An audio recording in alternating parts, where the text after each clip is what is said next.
wasn't looking for Tartaria when I started this investigation. I was researching architectural inconsistencies in late 19th century photography, cataloging mundane discrepancies between building records and photographic evidence, standard archival curiosities, the kind of thing you file away as photographer error or administrative confusion and move on. But then I found the photographs, not legends, not myths, not stories passed down through generations of embellishment, actual photographs. Glass plate negatives from the 1850s through the early 1900s showing human beings of impossible scale, 8, 9, 10 feet tall, standing in formal portraits beside buildings with doorways that matched their proportions. And that's when the official explanations began to collapse. These weren't circus performers photographed with trick angles.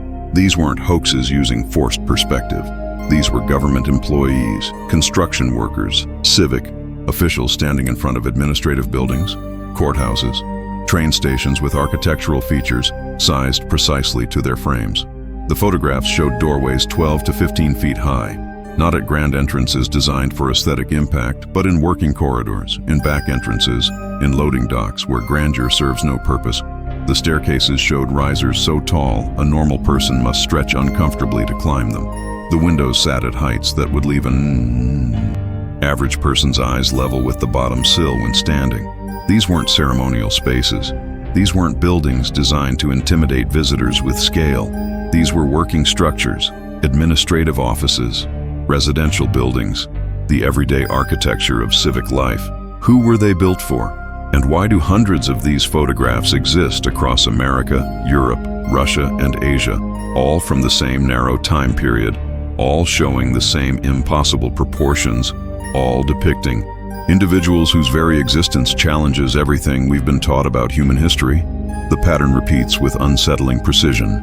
In San Francisco, California, photographs from the 1880s show the construction of civic buildings with workers standing beside doorways that tower 15 feet high.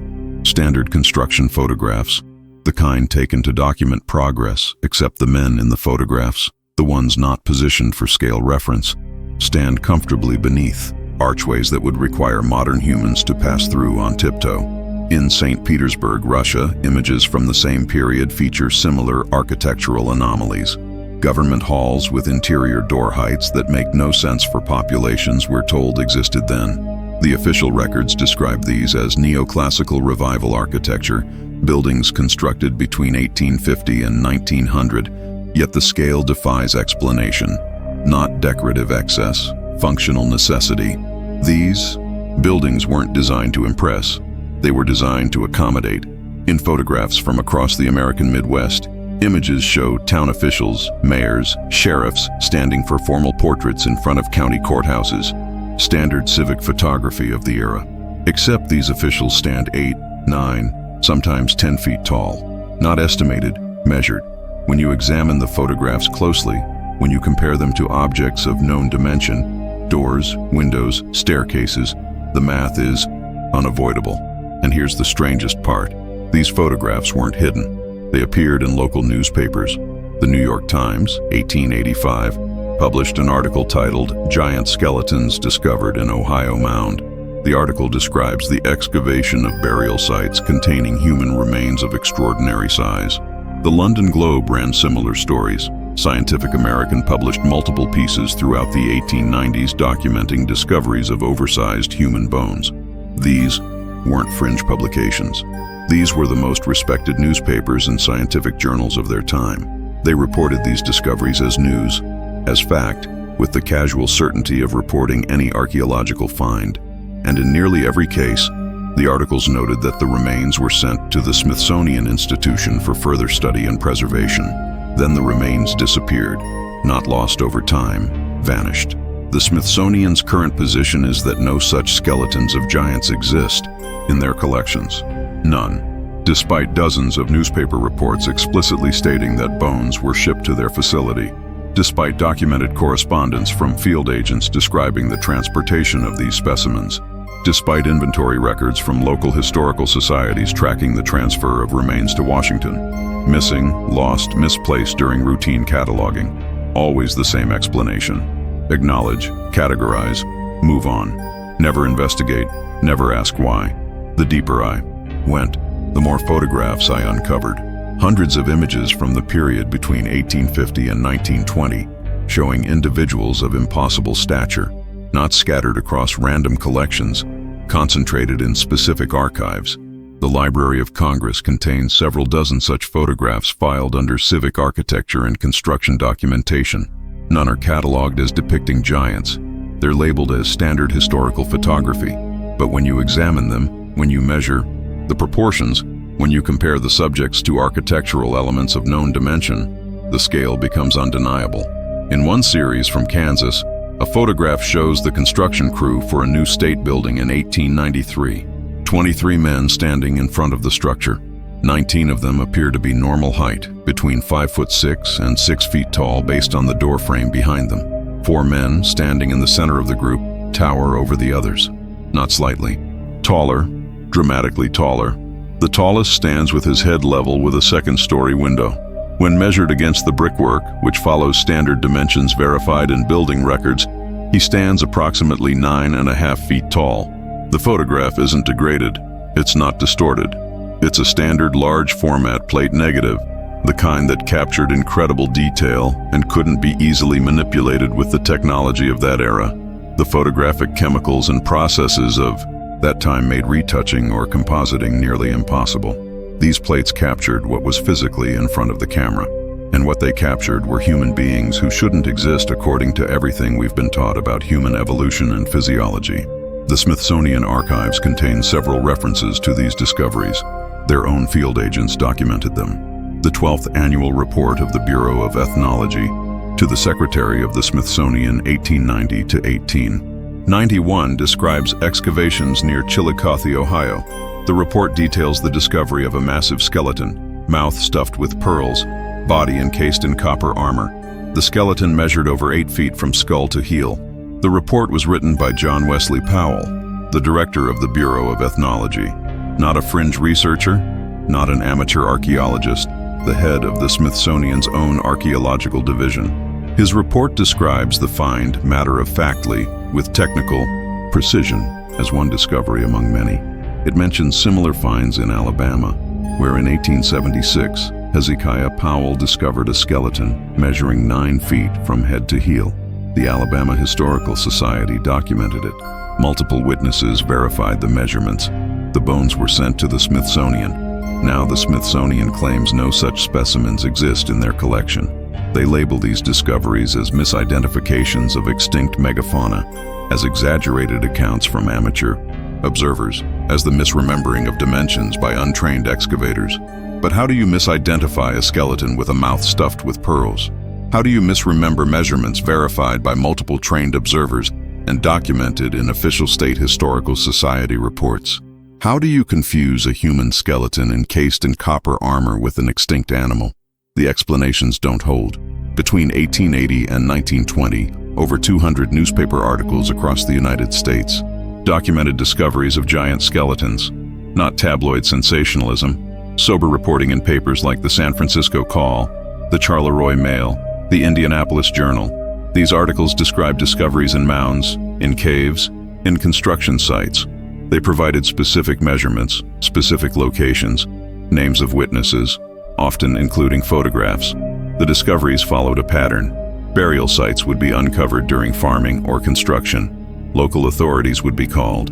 Measurements would be taken. Articles would be published. Within weeks, representatives from the Smithsonian would arrive. The remains would be packed and shipped to Washington for preservation and study. Then silence. No follow-up articles. No published research. No museum displays. The bones simply ceased to exist in the official record. Jim Vieira, a researcher who appeared on the History Channel's Search for the Lost Giants, collected over 1,000 of these newspaper clippings. He interviewed descendants of excavation teams who remembered seeing the bones loaded onto trucks marked with Smithsonian insignia. He tracked shipping records showing transfers of archaeological materials from local historical societies to the Smithsonian. During the exact periods these discoveries were reported, the paper trail leads directly to Washington. But when you request access to these specimens, when you cite the specific newspaper articles and shipping records, the Smithsonian responds that no such items exist in their cataloging system. Richard Dewhurst, author of The Ancient Giants Who Ruled America, spent years researching this pattern. He found that the disappearances weren't random. They coincided with specific institutional changes at the Smithsonian. In 1879, Major John Wesley Powell was appointed director. Powell had a specific agenda, a strict commitment to Darwinian evolution and manifest destiny ideology. Under his leadership, the Smithsonian began systematically dismissing or suppressing any archaeological evidence that contradicted the prevailing theories of human development. Evidence of advanced pre-Columbian civilizations, suppressed. Evidence of transoceanic contact before Columbus, dismissed. Evidence of human beings existing outside the expected size range, erased.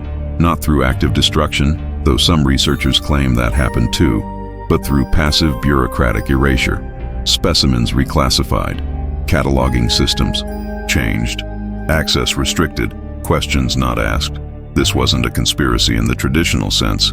It was institutional gatekeeping, the enforcement of an acceptable narrative about human history. Now here's where Tartaria becomes impossible to ignore.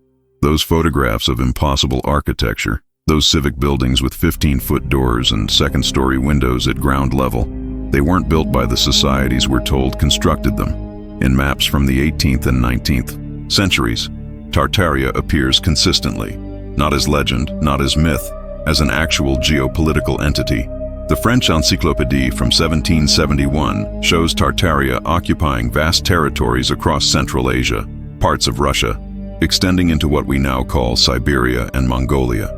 British maps from 1820 show Tartary as a recognized nation-state. The Russian Geographical Society, hardly a fringe organization, has dozens of maps in its collection depicting Tartaria with the casual certainty of depicting France or Spain. These weren't decorative maps for entertainment.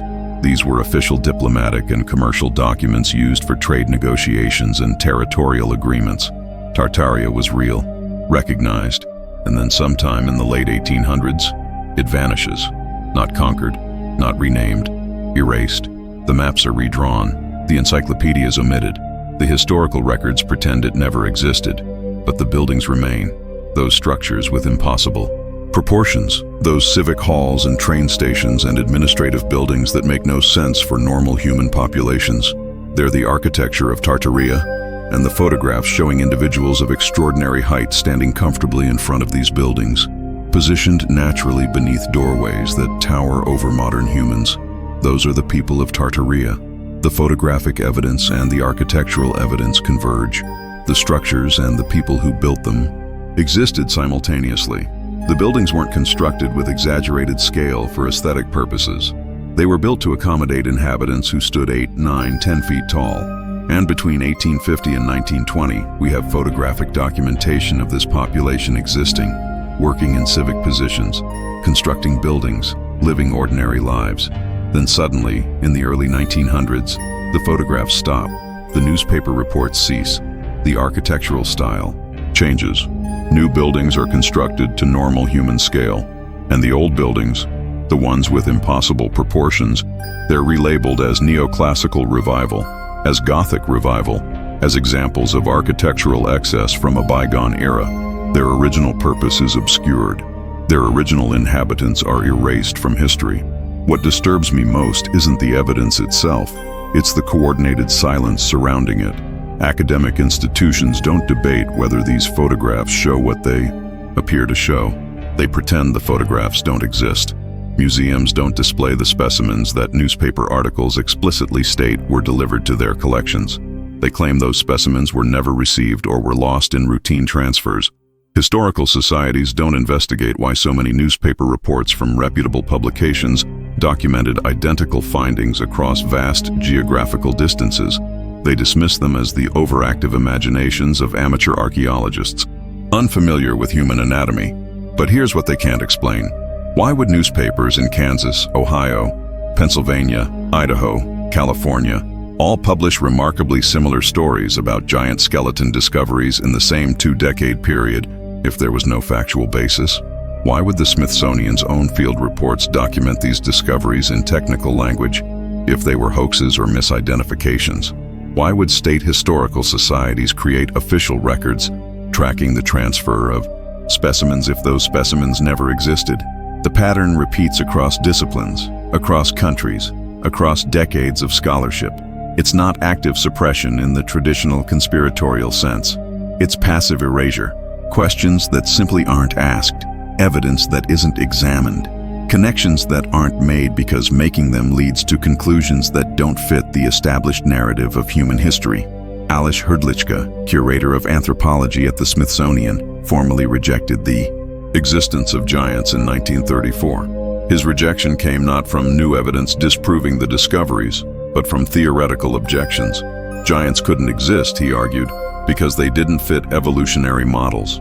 Therefore, every newspaper report, every photograph, every documented discovery must be explained away as error, hoax, or misidentification. This position has remained institutional policy ever since.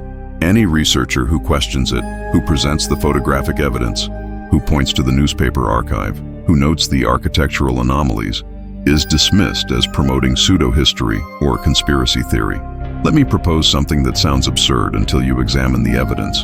What if Tartaria wasn't a small regional territory? What if it was the dominant civilization across much of the northern hemisphere in the 19th century?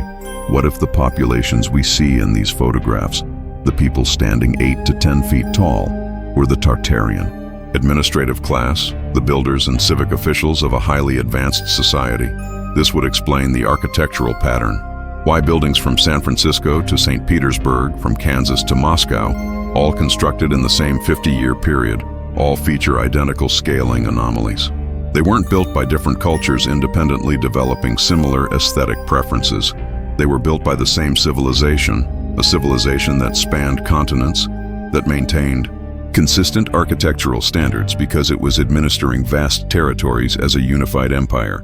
It would explain the photographic pattern, why hundreds of images from this specific time period show individuals of extraordinary height in civic positions.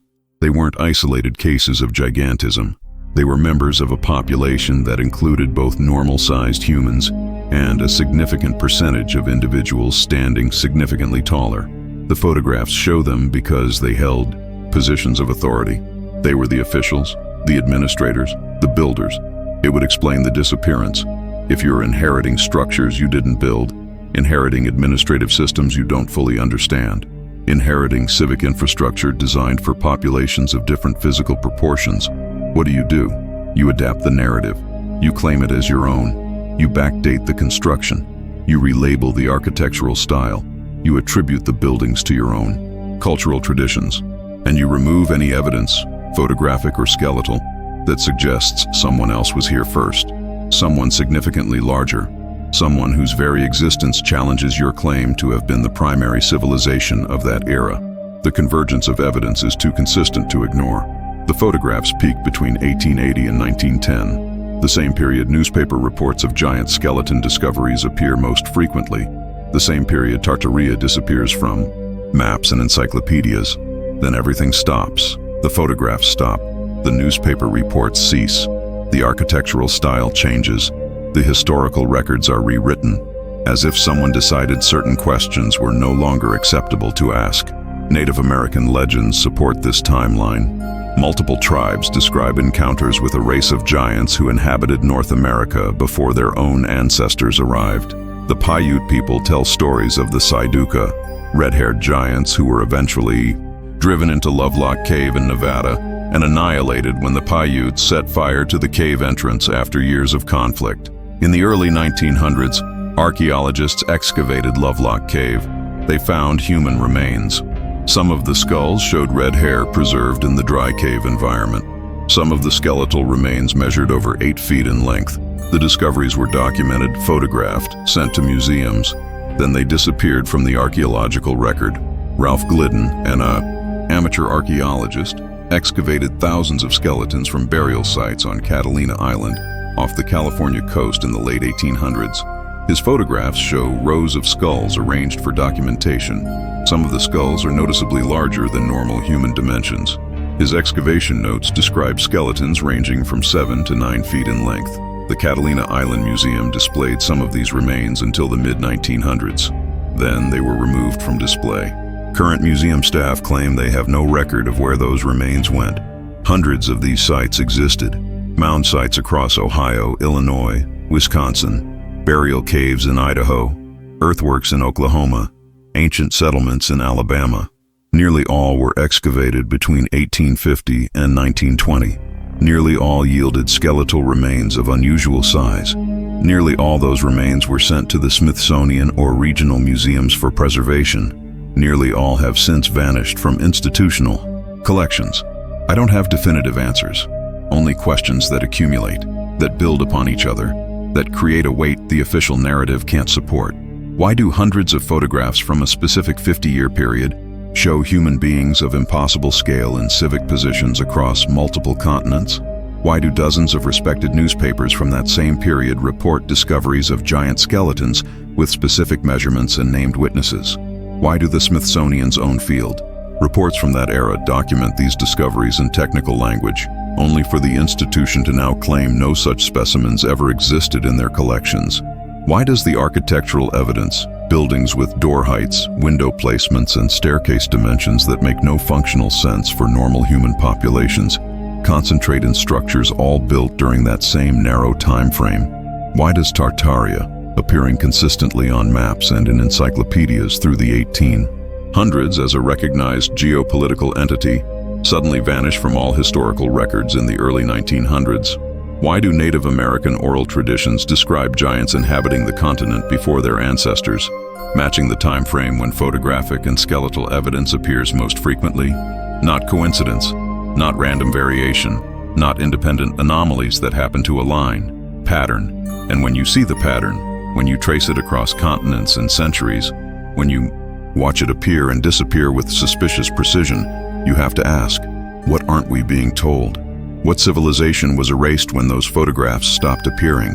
What knowledge was lost when those bones disappeared into Smithsonian archives, never to be seen again? The photographs remember, even if the institutions claim to have forgotten. The buildings stand, even if their original purpose has been obscured.